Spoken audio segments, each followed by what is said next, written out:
Hello friends, welcome back to our channel স্বস্তি pure veg. আজকে আমরা বানাবো ওলের ডাঁটা দিয়ে একটি দুর্দান্ত রেসিপি। তো চলেন সেটি দেখে নেওয়া যাক।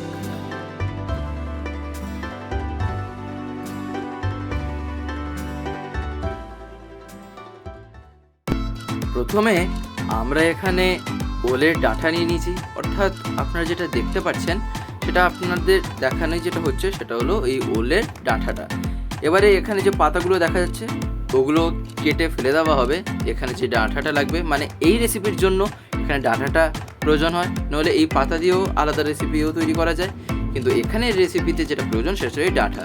তাই আপনাদের সম্পূর্ণ আগে ওলের ডাঁটাটা দেখিয়ে দেওয়া হচ্ছে যে এটা কেমন দেখতে হয়, যাতে আপনাদের এটা চিনতে সুবিধা হয়। আর এটা কিভাবে কাটতে হবে সেটাও আপনাদের এখানে দেখিয়ে দেওয়া হচ্ছে। তাই আমি আপনাদের সবার কাছে একটি কথাই অনুরোধ করছি, ভিডিওটিতে আপনারা ফার্স্ট থেকে লাস্ট পর্যন্ত একদম যুক্ত থাকুন, দিলে আপনারা সম্পূর্ণ রেসিপিটাই স্টেপ বাই স্টেপ দেখতে পারবেন। যাই হোক, এবারে আপনাদের ওলের ডাঁটা যে কীভাবে কাটতে হবে সেটা দেখিয়ে দেওয়া হচ্ছে।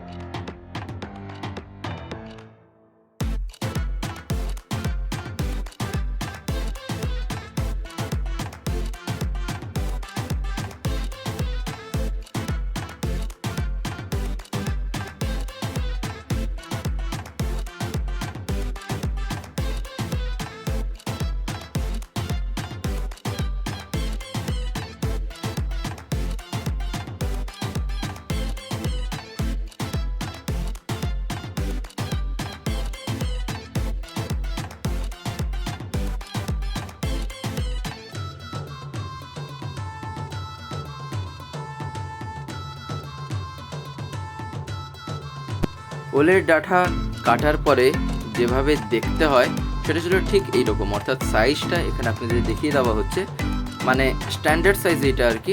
তো এইরকমভাবে আপনারাও কাটতে পারেন। এবারে অনেকে আরও ছোটো কেটে থাকেন, কেউ অনেকে আরও একটু বড় কেটে থাকেন, তাই আপনাদের এর মিডিয়ামটাই দেখানো হলো। আপনারাও এরকমভাবে কেটে থাকবেন, দিলে দেখবেন রান্নার ক্ষেত্রেও সুবিধা হয়।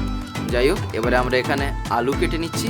তো সেটাও আপনাদের দেখিয়ে দেওয়া হচ্ছে যে আলুটা এখানে কীভাবে কাটা হচ্ছে। তো আপনারা ঠিক একই রকমভাবে আলুটাও এখানে কেটে নেবেন।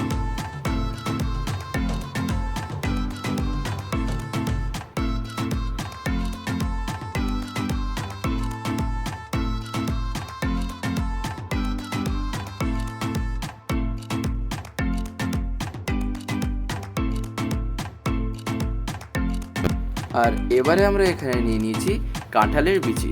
আর কাঁঠালের বিচিও কিভাবে কাটতে হয় বা কিভাবে খোসা ছাড়াতে হয় সম্পূর্ণ আপনাদের দেখিয়ে দেওয়া হচ্ছে। আপনারাও একই রকমভাবে কাঁঠালের বিচিটা কেটে নেবেন। তবে একটা কথা এখানে বলে রাখি, সেটা হলো এই যে ওলের ডাঁটাটা আপনারা কাটবেন, আপনারা হাত দেখেই বুঝতে পেরেছেন যে এখানে একটু হাতে তেল নিয়ে নিতে হয়। তাই আপনারা অতি অবশ্যই যেন হাতে একটু তেল মেখে নেন, তারপরে যেন ওলের ডাঁটাটা আপনারা কাটেন। যাই হোক, এখানে যে আলু আর কাঁঠালের বিচি আমরা নিয়ে নিয়েছি সেটা আপনাদের দেখিয়ে দেওয়া হলো। এবারে আমরা মশলার মধ্যে যেটা নেব সেটা হলো, এখানে আমরা নিয়েছি কালো সর্ষে, এটা হচ্ছে হলো গোটা জিরে, পাশে আমরা এখানে রেখেছি কাঁচা লঙ্কা, আর এটা আমরা বেটেও নেব। তো আপনারা এর গ্রেভিটা তৈরি করে নেবেন। আর এখানে আমরা এবারে একটা কড়াইতে কিছুটা তেল নিয়ে তাতে আমরা এই সবজিটা দিয়ে দিচ্ছি, অর্থাৎ সবজি বলতে এটা হচ্ছিল কাঁঠালের বিচি। আর এখানে আমরা দিয়ে দিলাম সেই ওলের ডাঁটা। তো আপনারাও একই রকমভাবে এখানে ওলের ডাঁটাটা দিয়ে দেবেন। তারপরে এখানে আমরা লবণ দিয়ে দিয়েছি। তারপরে এটা আমরা একটুখানি ঢাকনা দিয়ে রেখে দিলাম, অর্থাৎ সেদ্ধ করতে বসিয়ে দেওয়া হবে। যতক্ষণ না ঠিক এইরকম কালার আসছে আপনারা মাঝে মাঝে একটুখানি উঠিয়ে দেখবেন যে এটা সেদ্ধ হয়েছে কিনা। তো যতক্ষণ না সেদ্ধ হচ্ছে ততক্ষণই ঢেকে রাখতে হয়। তো যাই হোক, আমরা এবারে একটা খুন্তি দিয়ে একটুখানি নাড়িয়ে নিলাম। আশা করি আপনারা তা দেখতেই পেয়েছিলেন যে এটা কিভাবে যে একটুখানি নাড়িয়ে নেওয়া হলো। আর এবারে আমরা সেটাকে একটা পাত্রে ঢেলে দিলাম। যে পাত্র দিয়ে জলটা নিচে গড়িয়ে বেরিয়ে যায় সেই রকম একটা আমরা বেলা বা পাত্র নিয়ে নেবো, তাতে সবজিগুলো ঢেলে দেবো। এবারে আমরা সেই গ্রেভিটা বের করে নিচ্ছি, যে গ্রেভিটা আমি আপনাদের বললাম ওই যে কালো সর্ষে, গোটা জিরে আর কাঁচা লঙ্কা দিয়ে। আর এটা ছিল লেবু, হলুদ গুঁড়ো, লবণ আর লঙ্কা গুঁড়ো। এখানে আমরা নিচ্ছি 5 ফোড়ন।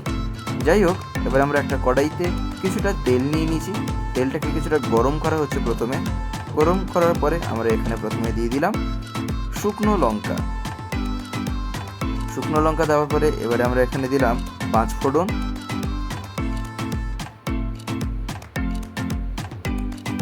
5 ফোড়ন দেওয়ার পরে এবারে আমরা এখানে সব সবজিগুলো দিয়ে দিলাম।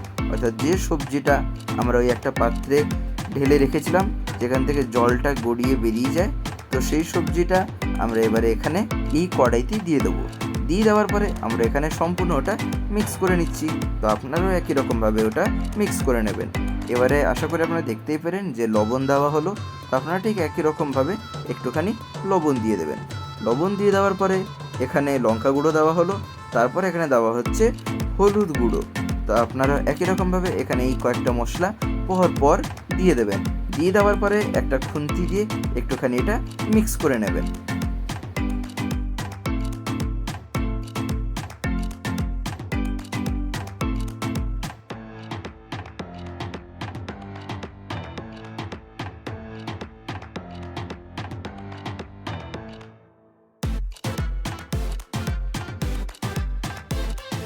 আশা করি আপনারা দেখতেই পেলেন যে এটা কতক্ষণ ধরে মিক্স করতে হলো।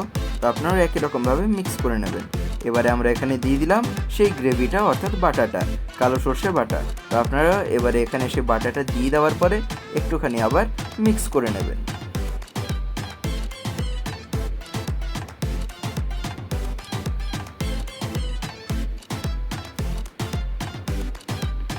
যাই হোক, এবারে আমরা খানিকটা মিক্স করার পরে ঢেকে রেখে দিলাম। তারপরে আবার যখন তুললাম, অর্থাৎ এটা ঢেকে রাখতে হয় কমপক্ষে 5-10 মিনিট মতন। তো এখানে যদি 10 মিনিট মতন রাখতে চান তাহলে আঁচটা একটুখানি কমিয়ে দেবেন। আর যদি 5 মিনিট রাখতে চান তাহলে ফুল আঁচ যেন থাকে, তাহলে সেক্ষেত্রে 5 থেকে 6 মিনিটেও হয়ে যেতে পারে। যাই হোক, এবারে সেটা তুলে নেওয়ার পরে আমরা খানিকটা মিক্স করে নিলাম একটা খুন্তি দিয়ে। তারপরে আমরা এখানে দিয়ে দিচ্ছি লেবুর রস। তো আপনারাও এখানে লেবুর রস দিয়ে দেবেন। আর যদি আপনারা বাড়িতে কমপক্ষে যদি 8-9 জন মতন থাকেন তাহলে সেক্ষেত্রে 2-3টে মতন আপনাদের লেবু দিতে হয়। অর্থাৎ তরকারির পরিমাণটা যদি আমরা 8-9 জনের মতো করে থাকি তাহলে সেক্ষেত্রে আপনাদেরও এই তরকারির পরিমাণ অনুযায়ী 2-3টে লেবু দিতে হবে। এবারে আমরা এখানে ভাজা জিরে লঙ্কা গুঁড়ো দিয়ে দিলাম, যার জন্য এর টেস্টটা আরও বেড়ে যায়। তো আপনারাও একই রকমভাবে এখানে ভাজা জিরে লঙ্কা গুঁড়ো দিয়ে দেওয়ার পরে একটা খুন্তি দিয়ে এটা একটুখানি মিক্স করে নেবেন খানিকক্ষণ।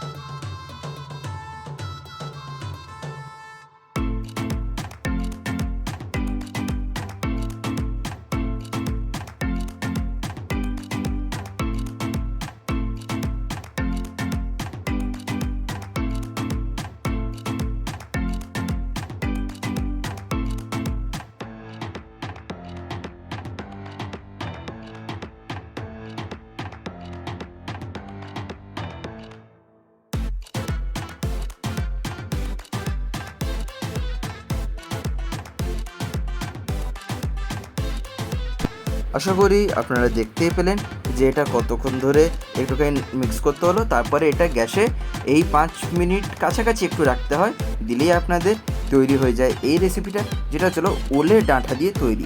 এটা বলতে পারেন এমন একটা রেসিপি, এটা খুব একটা আনকমন রেসিপি, তবে অনেকে এটা বানিয়ে থাকেন বা খেয়েও থাকেন, যেটা খেতে খুবই বলতে পারেন ভালো লাগে। আর বিশেষত শরীরের পক্ষেও এই রেসিপিটা একটু হলেও ভালো হয়। আর গরম গরম ভাতের সাথে এই রেসিপিটা খেতে দুর্দান্ত লাগে। আপনারাও ট্রাই করে দেখতে পারেন, আশা করি আপনাদের রেসিপিটি খুবই ভালো লাগবে। যাই হোক, আজকের এই ভিডিওটা এবার আমি এখানেই শেষ করব। শেষ করার আগে আপনাদের কাছে একটি কথাই বলবো, যদি আজকের এই ভিডিওটি আপনাদের ভালো লেগে থাকে তাহলে একটি লাইক করে দেবেন, সবার ভিতরে শেয়ার করে দেবেন, কেমন লাগলেও নিচে একটি কমেন্টে লিখে জানাবেন। আর যদি চ্যানেলটিকে এখনও সাবস্ক্রাইব করে না থাকেন তাহলে চ্যানেলটিকে এক্ষুনি সাবস্ক্রাইব করে বেল আইকন প্রেস করে অল করে রাখতে একেবারেই ভুলবেন না।